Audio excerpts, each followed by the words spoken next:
Até cerca de 5 anos atrás, parecia que os meteoros mais luminosos não eram exatamente comuns, mas o fato é que esse tipo de fenômeno sempre ocorreu. E bom, relembrando esses 5 anos atrás, porque estamos passando pelo aniversário de um dos eventos de origem espacial mais intensos que tivemos aqui no Brasil na atualidade. O surgimento de câmeras que monitoram o céu todas as noites fez esse tipo de fenômeno ser registrado o tempo todo, mas a realidade é que poucos deles foram realmente estudados de forma profunda. E um desses poucos casos que houve muito estudo sobre foi o bólido que foi visto na costa baiana no dia 20 de fevereiro de 2018. No vídeo de hoje vamos relembrar esse que foi um dos eventos de origem meteorítica mais intensos que tivemos aqui no Brasil nos últimos anos.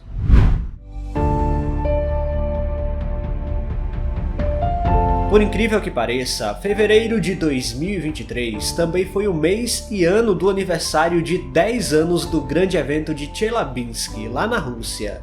Na época, um asteroide de 10.000 toneladas rasgou o céu bem acima desta localidade e proporcionou um dos maiores impactos da história recente. 5 anos depois, câmeras viriam a registrar o momento em que uma rocha espacial de pelo menos 1 tonelada rasgava o céu de estados como Bahia e Sergipe.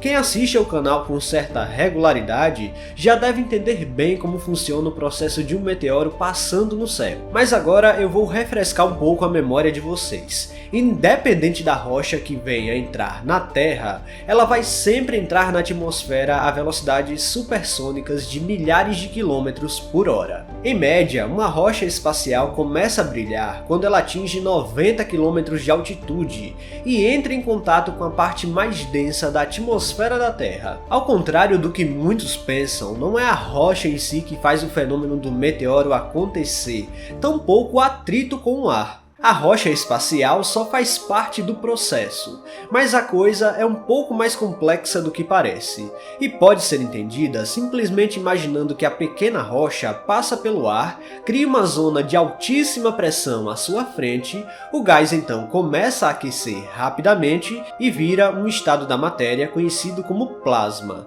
Aqui as moléculas do ar ficam incandescentes e emitem grande parte da luz que geralmente vemos nestes meteoros. O que realmente chama a atenção quando algo assim acontece é a mobilização de pesquisadores para entender exatamente o que aconteceu, e dependendo da qualidade dos registros, obtemos dados sobre a origem da rocha, a velocidade de entrada, magnitude e tudo mais. Se o fenômeno for realmente de grandes proporções, podemos até saber se houve quedas de meteoritos em solo. Existe toda uma ciência fantástica por trás. No caso do grande meteoro baiano de 2018, algo muito semelhante ocorreu e houve uma série de dados muito precisos obtidos na época. E bom, como eu, Alexandro Mota, estava envolvido na pesquisa e na obtenção de dados, eu não poderia deixar de relembrar esse momento.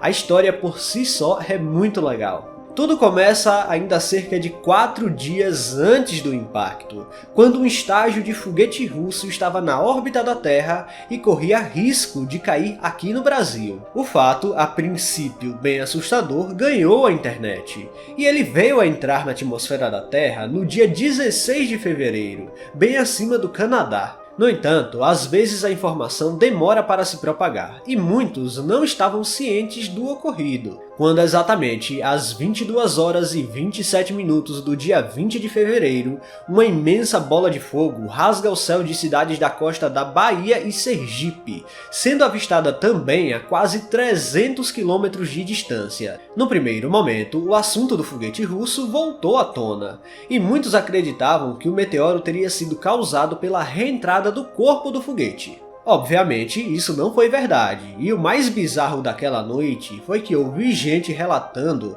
ter encontrado destroços do tal foguete, como podemos ver nesta imagem. Curiosamente, o artefato achado na cidade de Camaçari, na Bahia, estava rodeado por uma pequena cratera, mas ao que tudo indica, esse tal artefato era de origem balística e provavelmente se tratava de uma bala de canhão muito, mas muito antiga enterrada naquele lugar. Um senhor teria colocado fogo neste terreno e o artefato explodiu pelo calor. Só que pasmem, a explosão ocorreu quase na mesma hora do grande meteoro. Dá para acreditar em tantas coincidências? Pois é, foi o que aconteceu. Depois que a poeira baixou, os pesquisadores da Rede Brasileira de Monitoramento de Meteoros, a BRAMON, conseguiram obter dados incríveis do ocorrido.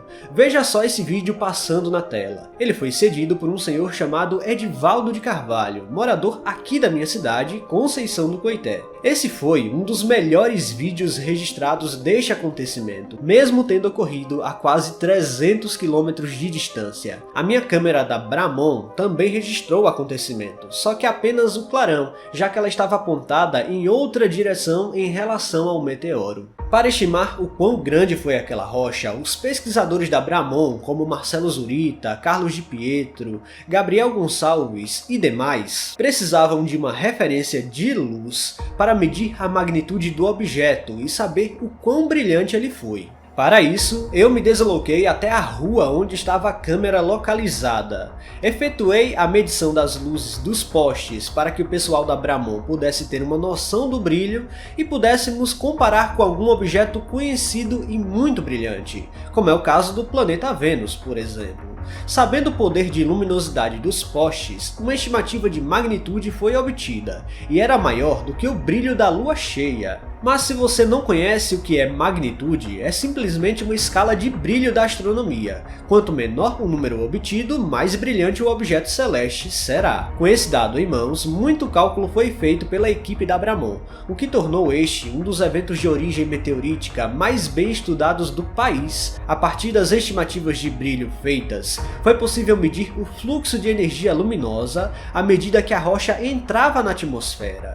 Como a energia luminosa é resultado da perda da massa do meteoroide, calculou-se que a massa resultante gira em torno de 4,2% da massa original. Em outras palavras, isso quer dizer que o meteoroide tinha cerca de 700 até 1.100 kg de massa ainda no espaço. Mas calma que a história fica ainda melhor a partir de agora, pois tais estimativas da época foram extremamente conservadoras, e os pesquisadores da BRAMON usaram dados de infrassom lá dos Estados Unidos e descobriram dados ainda mais próximos da realidade, já que esses novos parâmetros foram capturados a partir das ondas que se propagaram a partir da explosão da rocha na atmosfera. Basicamente, a estimativa de massa saiu de 1 tonelada para 10 toneladas reais antes do asteroide entrar na atmosfera, levando a uma possível massa de meteoritos de mais de 1 tonelada. Durante toda a passagem, a explosão na atmosfera gerou uma energia equivalente a uma explosão de 220 toneladas de TNT. Bom, mas nada até hoje foi encontrado, e há um motivo muito especial para isso. A distância exata da câmera de Conceição do Coité até o meteoro foi de 260 km, e bom, isso dá exatamente em alto mar, a cerca de 90 km de distância da costa da Bahia. Observe só a trajetória simulada na tela. Ele começou a brilhar acima do oceano e terminou de brilhar ainda mais adentro do Atlântico. Que história, não é? Neste aniversário de 5 anos deste evento, é sempre bom relembrar esse episódio incrível da história da astronomia brasileira. Lembre-se, é muito importante ficar atento ao céu, nunca se sabe quando algo ainda maior vai acontecer. Agora deixa aí nos comentários o que você achou da história e dos resultados. Pessoal, se vocês gostaram deste vídeo, não se esqueçam de deixar o like aqui, que é muito importante. E se você não está inscrito aqui no canal ainda, convido você a apertar o botão inscrever-se aí embaixo. Até a próxima!